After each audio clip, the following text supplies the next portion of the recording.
Halo, selamat pagi anak-anak hebat. Salam sehat dan salam semangat. Pagi ini Bu Novi ingin mengajak kalian untuk mengingat kembali tentang materi non-fiksi. Jadi kita masih akan mempelajari tentang teks non-fiksi. Beberapa materi mengulang, tapi nanti di belakang ada materi baru, yaitu berkaitan dengan membandingkan atau mencari persamaan dan perbedaan dari dua bacaan yang disajikan. Nah, Bu Novi mulai dari pengertian teks non-fiksi. Seperti yang sudah Bu Novi sampaikan beberapa waktu yang lalu, bahwa teks non-fiksi artinya adalah tulisan atau karangan yang dibuat berdasarkan kenyataan atau berdasarkan cerita nyata atau berdasarkan fakta atau berdasarkan peristiwa yang benar-benar terjadi dalam kehidupan. Beberapa waktu yang lalu Bu Novi juga sudah menyampaikan bahwa contoh dari teks non-fiksi misalnya skripsi, biografi, dan lain sebagainya. Nah, dalam sebuah cerita, ketika kita diminta untuk menentukan pokok-pokoknya atau ketika kita diminta untuk menentukan isi dari cerita tersebut, atau kita diminta untuk menentukan informasi penting yang ada dalam sebuah cerita, kita bisa menggunakan bantuan dari 5W1H. Bu Novi yakin kalian sudah tidak asing dengan istilah 5W1H, di mana 5W1H itu adalah singkatan dari 5 kata tanya yang menggunakan bahasa Inggris, ditambah 1 kata tanya menggunakan huruf H, menggunakan bahasa Inggris juga, di mana ada tujuan dari penggunaan kata tanya itu. Nah, dengan kata tanya tersebut akan membantu kita untuk memahami isi dari cerita yang kita baca. Nah, apa itu 5W1H? Bu Novi akan mengulas sedikit, hanya untuk mengingatkan kalian saja. Yang pertama, W yang pertama adalah what atau apa. What atau apa itu digunakan untuk menanyakan sesuatu yang terjadi. Kemudian yang kedua adalah who atau dalam bahasa Indonesia adalah siapa. Kata tanya siapa digunakan untuk menanyakan orang atau pelaku. Sedangkan W yang ketiga yaitu adalah when atau kapan. Di mana kata tanya ini digunakan untuk menanyakan waktu terjadinya peristiwa. W yang keempat adalah where, di mana. Kata tanya di mana digunakan untuk menanyakan tempat terjadinya peristiwa tersebut berlangsung. W yang kelima adalah why, mengapa. Kata tanya mengapa digunakan untuk menanyakan alasan atau penyebab terjadinya peristiwa. Dan kata tanya terakhir adalah how atau bagaimana. Digunakan untuk menanyakan proses atau rincian keadaan. Sekali lagi, kata tanya ini bisa dipakai untuk memudahkan kita memahami isi dari cerita. Jadi seandainya ada sebuah cerita, ada sebuah bacaan, kemudian kalian baca, setelah itu kalau kalian diminta untuk menceritakan pokok ceritanya apa sih yang ada dalam bacaan yang barusan kalian baca, nah kalian tanya ke diri kalian. Tadi dalam cerita tadi apa yang terjadi? Misalnya kecelakaan antara sebuah motor dengan sebuah mobil di jalan Avandi misalnya. Kemudian siapa? Kecelakaan itu melibatkan siapa? Misalnya kecelakaan tersebut melibatkan 2 orang laki-laki, satu dari arah utara, satu dari arah selatan. Misalnya, when, kapan? Kecelakaan tersebut terjadi pada hari Sabtu pagi misalnya. Di mana? Kecelakaan tersebut terjadi di Jalan Avandi. Terus mengapa? Mengapa itu alasan? Mengapa kecelakaan itu bisa terjadi? Kecelakaan tersebut dapat terjadi karena salah satu pengendara mengalami rasa lelah, kemudian mengantuk sehingga dia terlelap sebentar, yang tanpa disadari membuat kendaraannya hilang kendali dan berjalan ke arah yang berlawanan. Tanpa dia duga bahwa dari arah berlawanan ada kendaraan bermotor yang sedang melaju kencang. Karena terkejut dan tidak bisa mengendalikan dalam jarak yang cukup dekat, sehingga terjadilah kecelakaan tersebut. Yang terakhir, bagaimana kondisinya saat ini? Misalnya kedua korban sudah dilarikan ke rumah sakit dengan dibawa oleh salah seorang sukarelawan. Kasus ini sudah ditangani oleh polisi, polsek setempat misalnya seperti itu. Ini sekali lagi kata tanya ini digunakan untuk memudahkan kita jika kita diminta untuk menceritakan kembali sebuah teks atau kita diminta untuk menentukan informasi-informasi penting yang ada dalam sebuah cerita. Tapi kata tanyanya ini tidak perlu ditulis, cukup ada di dalam pikiran kita. Yang kita tulis adalah jawaban dari kata tanya ini berdasarkan cerita yang kita baca. Berikutnya adalah gagasan utama. Ini kemarin sudah Bu Novi bahas. Gagasan utama, ide pokok, pikiran pokok. Gagasan pokok itu sama semua, hanya berbeda istilah. Gagasan utama adalah ide yang sedang dibicarakan atau dibahas dalam sebuah paragraf. Ide yang dibahas, ide yang dibicarakan dalam sebuah paragraf. Itu yang ingin Bu Novi tekankan. Jadi gagasan utama itu dalam setiap paragraf itu ada. Nah, kemarin Bu Novi juga sudah menyampaikan bahwa untuk memudahkan kita menentukan gagasan utama, kita tentukan dulu kalimat utamanya. Ingat, letak kalimat utama itu bisa di awal paragraf, akhir paragraf, atau di awal paragraf dan dipertegas di akhir paragraf. Contoh, ada sebuah bacaan berjudul banjir bukan sekedar bencana alam. Nanti ada beberapa paragraf kita bahas per atau tiap paragraf biar terlihat ya anak-anak. Mulai dari paragraf pertama. Memasuki musim hujan, terjadi peningkatan curah hujan di beberapa wilayah di Indonesia. Tidak dapat dipungkiri banjir pun melanda di berbagai tempat. Berbagai faktor penyebab banjir berulang dari tahun ke tahun. Rendahnya kesadaran masyarakat untuk menjaga lingkungan, penebangan liar, pembangunan permukiman tanpa mengindahkan topografi wilayah merupakan penyebab bencana tersebut. Pendangkalan dan penyempitan badan sungai membuat sungai meluap. Hal ini dapat disebabkan oleh faktor alam. Namun, ada pula ulah manusia yang mempercepat terjadinya hal ini. Menjamurnya rumah di bantaran sungai misalnya. Permasalahan ini sering terjadi di kota yang berpenduduk padat. Nah, dari beberapa kalimat yang ada di paragraf pertama ini, kita tentukan kalimat utamanya terlebih dahulu ketika kita diminta untuk menentukan gagasan utama. Kalau kita baca kalimat per kalimat,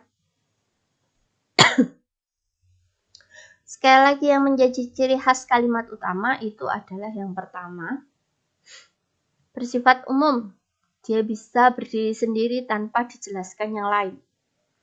Sedangkan kalimat penjelas itu dia memperjelas atau mendetailkan ya anak-anak. Menjelaskan kembali yang ada di dalam kalimat utama. Kalimat utama paragraf 1 itu adalah ini. Memasuki musim hujan, terjadi peningkatan curah hujan di berbagai wilayah di Indonesia. Nah, dari kalimat utama ini kita tentukan yang dibahas di kalimat ini. Memasuki musim hujan, terjadi peningkatan curah hujan di beberapa wilayah di Indonesia. Yang dibahas adalah peningkatan curah hujan, sehingga gagasan utamanya adalah peningkatan curah hujan. Nah, selain gagasan utama juga ada informasi penting yang terdapat dalam paragraf 1. Perbedaannya adalah kalau gagasan utama itu hanya satu dalam setiap paragraf. Tapi kalau informasi penting itu tidak hanya satu. Bisa jadi ada beberapa macam. Yang pertama, banjir melanda beberapa daerah di Indonesia ketika musim hujan.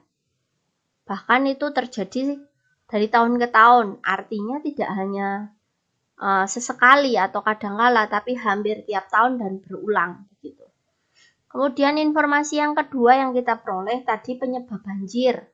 Itu pada umumnya antara lain kesadaran masyarakat untuk menjaga lingkungan yang rendah, penebangan liar, pembangunan yang tidak memperhatikan topografi wilayah, pendangkalan dan penyempitan badan sungai. Itu informasi penting yang ada di paragraf 1. Kemudian ini paragraf kedua. Di sisi lain, penertiban permukiman liar di bantaran sungai juga menjadi kesulitan pemerintah daerah sepanjang waktu. Dari tahun ke tahun, warga yang tinggal di bantaran Sungai Ciliwung, Jakarta harus selalu siaga ketika curah hujan mulai meninggi. Luapan sungai dapat terjadi hingga ketinggian 1-2 meter di dalam rumah. Bukan hanya barang yang harus diselamatkan, nyawa pun menjadi taruhannya. Sudah diperingatkan bahwa permukiman di bantaran sungai sangat berisiko ketika curah hujan tinggi. Namun, tetap saja mereka kembali ketika banjir telah surut. Tumbuhnya permukiman liar di bantaran sungai mendorong penyempitan badan sungai. Berarti sebenarnya yang salah masyarakatnya ya anak-anak. Sudah disuruh jangan di situ, tapi setelah banjir ke situ lagi. Nah, dari kalimat per kalimat yang kita baca, yang menjadi kalimat utamanya adalah bukan kalimat pertama, tapi justru kalimat terakhir. Tumbuhnya permukiman liar di bantaran sungai mendorong penyempitan badan sungai. Nah, ini dari kalimat utama ini kita bisa menentukan gagasan utamanya, yaitu permukiman liar di bantaran sungai. Sebenarnya yang mau dibahas itu permukiman liar di bantaran sungai, membuat badan sungainya sempit, kemudian ditertibkan oleh pemerintah. Sudah diberitahu beberapa kali, tapi tetap saja warga tetap tinggal di situ. Nah, informasi penting yang ada di dalam paragraf kedua, yang pertama adalah warga di sekitar Sungai Ciliwung harus siaga ketika terjadi curah hujan tinggi. Yang kedua, banjir yang melanda mencapai 1-2 meter di dalam rumah. Yang ketiga, dampak banjir tak hanya kerugian harta benda, tetapi dapat pula mengancam nyawa.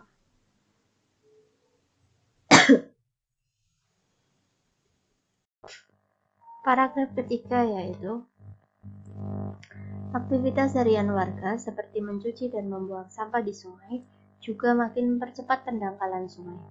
Di Manado, Sulawesi Utara, rawan banjir dan longsor justru terjadi akibat pembangunan kota yang tidak memindahkan topografi. Sebagian besar wilayah Manado terdiri atas perbukitan, sementara wilayah daratan dengan permukaan datar sangat terbatas luasnya. Sejalan dengan bertambahnya penduduk, banyak bukit dan lereng kemudian diubah menjadi perumahan. Di paragraf ketiga ini kita bisa lihat bahwa yang menjadi kalimat utama adalah kalimat yang berada di akhir paragraf atau kalimat terakhir. Sejalan dengan bertambahnya penduduk, banyak bukit dan lereng kemudian diubah menjadi perumahan. Inilah yang menjadi kalimat utama. Dari kalimat utama yang sudah kita temukan, kita bisa menentukan gagasan pokok dari kalimat utama yang ada di dalam paragraf ini. Kalau kita baca sekali lagi kalimat utamanya, sejalan dengan bertambahnya penduduk, banyak bukit dan lereng kemudian diubah menjadi perumahan. Nah, kita bisa temukan bahwa pokok bahasan yang dijelaskan di kalimat utama ini adalah, atau gagasan pokoknya adalah banyaknya lereng dan bukit yang digunakan untuk pemukiman atau pembangunan permukiman di lereng dan bukit. Nah, sedangkan informasi penting yang ada di paragraf ketiga, yang pertama adalah di Manado, Sulawesi Utara, banjir terjadi karena pembangunan yang tidak mengindahkan topografi wilayah. Ini akibat ini ya, pertambahan penduduk, kemudian pembangunan permukimannya dilakukan di lereng dan bukit, tapi tidak melihat kondisi wilayah yang ada di sana. Informasi yang kedua adalah beberapa aktivitas warga mempercepat pendangkalan sungai seperti tadi, mencuci, kemudian dan lainnya. Yang ketiga, pembangunan permukiman di lereng atau bukit semakin banyak dilakukan seiring dengan pertambahan jumlah penduduk. Kalimatnya hanya Bu Novi ubah. Itu 3 informasi penting yang ada di paragraf ketiga. Nah, itu tadi 3 paragraf yang ada di bacaan yang sudah kita baca bersama. Nah, Bu Novi ulang lagi gagasan utama yang sudah kita temukan. Gagasan utama paragraf pertama tadi adalah peningkatan curah hujan. Gagasan utama paragraf kedua adalah permukiman liar yang dibangun di bantaran sungai. Sedangkan gagasan utama paragraf ketiga yaitu pembangunan permukiman di lereng dan bukit. Jadi, banjir itu disebabkan tidak serta-merta sekarang hujan kemudian sekarang banjir. Tidak, pasti ada penyebab-penyebab yang lain. Jika banjir itu terjadi berulang kali, apalagi dalam 1 tahun, apalagi banjirnya itu sampai merugikan dan tidak surut dalam hitungan jam, bahkan sampai berhari-hari, berbulan-bulan, pasti ada penyebab yang lain. Karena kalau peningkatan curah hujan saja yang menyebabkan banjir, tapi tidak ada faktor yang lain, itu biasanya banjirnya mudah surut. Nah, dari ketiga gagasan utama yang sudah kita temukan dari masing-masing paragraf ini, kita akan merangkum, membuat satu paragraf yang menjadi kesimpulan dari bacaan tadi. Bu Novi ulang. Dari ketiga gagasan utama ini, 1, 2, 3, yang sudah kita temukan, kita akan merangkum, kita akan menjadikan ketiga gagasan utama ini kita rangkai menjadi satu paragraf. Tentunya tidak hanya disambung saja, tapi harus ditambahi dengan kata-kata yang lain, diceritakan sehingga menjadi kesimpulan bacaan tadi. Simpulan. Contohnya seperti ini. Banjir merupakan bencana yang sering terjadi di beberapa wilayah Indonesia. Ini kalimat pembuka.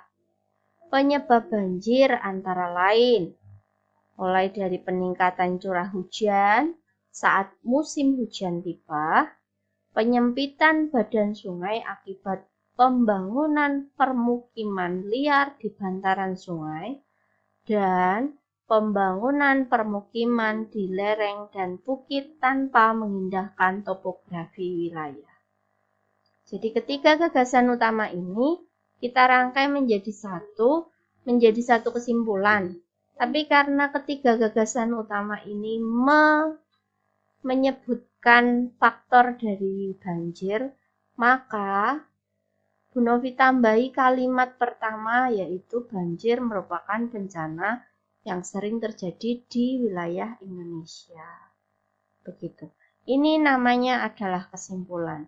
Sekali lagi, Bu Novi sampaikan urutannya untuk sampai di kesimpulan. Yang pertama tadi kita baca masing-masing paragraf di bacaan tadi, kemudian tentukan kalimat utama dari masing-masing paragraf. Setelah menentukan kalimat utamanya, kita tentukan gagasan utamanya. Setelah kita menentukan gagasan utamanya, kita lihat hubungan dari ketiga gagasan utama atau semua gagasan utama yang kita temukan. Setelah kita cari hubungannya, kita rangkai menjadi satu paragraf menggunakan bahasa kita sendiri yang merangkum ketiga gagasan utama ini. Oke, kalau hanya mendengarkan masih membingungkan ya anak-anak, nanti kalian mencoba sendiri. Nah, itu tadi membuat kesimpulan sebuah bacaan. Berikutnya adalah membandingkan teks. Membandingkan teks artinya adalah ada dua teks yang disajikan, kemudian dari kedua teks yang ada itu, kalian diminta untuk menentukan persamaan. Persamaan itu berarti yang sama dari teks pertama dan teks kedua. Dan yang kedua adalah mencari perbedaannya. Yang dibahas apa di teks pertama dan teks kedua, dicari yang sama apanya dan yang berbeda apanya. Nanti akan Bu Novi beri contoh. Membandingkan teks dilakukan dengan membaca dan mencermati setiap kalimat dalam masing-masing teks. Ingat, membaca dan mencermati, tidak hanya membaca, tidak hanya membunyikan huruf, tapi mencermati itu yang kadang kalian kurang teliti. Maka hati-hati di sini ketika membaca dan mencermati setiap kalimat dalam setiap teks. Karena kalau kalian tidak teliti saja, sedikit saja kalian teledor dalam membaca dan mencermati, kalian akan kesulitan mencari perbedaan maupun persamaannya. Bu Novi akan menyampaikan dua contoh, tolong disimak dengan baik agar kalian nanti bisa menentukan atau mengerjakan tugas. Teks yang pertama, murid kelas 6 mendaur ulang sampah dan barang bekas menjadi mainan beroda. Plastik bekas dan kaleng bekas dapat diolah menjadi tas, dompet, dan mainan anak-anak. Bu guru mengatakan jika membuat mainan beroda dengan barang bekas akan diberi hadiah. Itu teks pertama. Teks kedua, timbunan sampah organik yang ada di sekitar merupakan berkah. Sampah tersebut dapat mendatangkan uang bagi sekelompok masyarakat. Sampah menjadi uang setelah diolah menjadi pupuk kompos. Pupuk tersebut mempunyai nilai jual tinggi. Selain mendatangkan uang, pengolahan sampah juga menjadikan lingkungan bersih. Kalau kalian membaca sekali belum cukup, belum bisa paham, maka kalian ulang lagi sampai kalian benar-benar paham isi dari masing-masing teks. Nah, dari kedua teks yang ada ini, kita akan mencari persamaan dan perbedaannya. Kita mulai persamaannya. Yang namanya persamaan itu berarti adalah bagian yang sama antara teks pertama dan teks kedua. Kalau Bu Novi lihat, dari teks pertama dan teks kedua ini sama-sama atau kedua-duanya itu membahas tentang sampah. Lebih tepatnya adalah daur ulang sampah. Boleh dikatakan sampah saja, boleh juga daur ulang sampah. Atau pengolahan sampah, sama ya. Pengolahan sampah kembali itu kan daur ulang. Jadi kedua teks tersebut itu membahas tentang pengolahan sampah. Jadi ini namanya persamaan. Meskipun ada perbedaannya juga. Perbedaan dari kedua teks tersebut yaitu teks pertama membahas tentang pengolahan sampah anorganik karena dijadikan tas, dijadikan barang beroda, kemudian dompet, dan lain sebagainya. dengan cara didaur ulang. Sedangkan teks kedua itu membahas tentang pengolahan sampah organik. Sampah anorganik itu contohnya plastik ya anak-anak. Kalau sampah organik itu contohnya daun. Sehingga mungkin dia dijadikan tas. Karena nanti cepat busuk. Bisa dijadikan hiasan. Itu yang kulit bawang merah dan bawang putih. Tapi kalau dari cerita tadi yang dibahas plastik, maka itu termasuk sampah anorganik. Kemudian kalau yang ini dijadikan pupuk kompos, itu pasti sampah organik, sisa makanan, daun, dan lain sebagainya. Itu perbedaan dari kedua teks tersebut. Bisa jadi persamaan dan perbedaan dari kedua teks yang disajikan itu tidak hanya satu, maka memang harus jeli ketika membaca. Kebetulan contoh pertama hanya satu persamaan, satu perbedaan. Contoh kedua, teks 1. Pada tahun 2011, Jepang dilanda gempa kuat yang diikuti tsunami. Beberapa hari sebelum gempa, ada puluhan ikan oar yang terdampar. Ikan oar adalah hewan laut yang jarang sekali terlihat. Ikan oar yang terdampar pun dianggap sebagai tanda gempa yang akan datang. Teks 2 adalah karyawan di gedung-gedung tinggi di Jakarta berhamburan keluar setelah merasakan gempa dengan getaran yang kuat. Gempa yang bermagnitudo 6,1 itu ternyata berpusat di Lebak, Banten. Gempa terjadi pada hari Selasa, 23 Januari 2018 siang. Jarak Banten ke Jakarta cukup jauh, kurang lebih 140 km dengan waktu tempat sekitar 4 jam. Waktu tempuh ini maaf ya. Waktu tempuh sekitar 4 jam, tetapi getaran sampai di Jakarta. Setelah kita baca kedua teks tadi, kita bisa tahu bahwa hal yang dibahas dari kedua teks itu memiliki persamaan, yaitu sama-sama membahas tentang bencana gempa atau tentang gempa bumi. Sedangkan perbedaannya ada tidak hanya satu. Yang pertama adalah teks 1 menceritakan gempa yang terjadi di Jepang tahun 2011. Sedangkan teks kedua itu menceritakan gempa juga, tetapi di Jakarta tahun 2018. Jadi jelas bedanya ya anak-anak, ini Jepang tahun sekian, ini Jakarta tahun sekian. Kemudian perbedaan yang kedua adalah teks 1 menceritakan tanda sebelum terjadinya gempa. Tandanya tadi muncul ikan oar. Ikan oar yang jarang muncul di permukaan itu tiba-tiba bermunculan di permukaan, sehingga itu dianggap sebagai tanda akan terjadinya gempa. Sedangkan teks kedua tidak menceritakan tanda-tanda terjadinya gempa, tetapi menceritakan pusat dan kekuatan gempa, di mana pusatnya itu ada di Lebak, Banten, dengan kekuatan gempanya tadi 6,1. Nah, itu tadi dua perbedaan.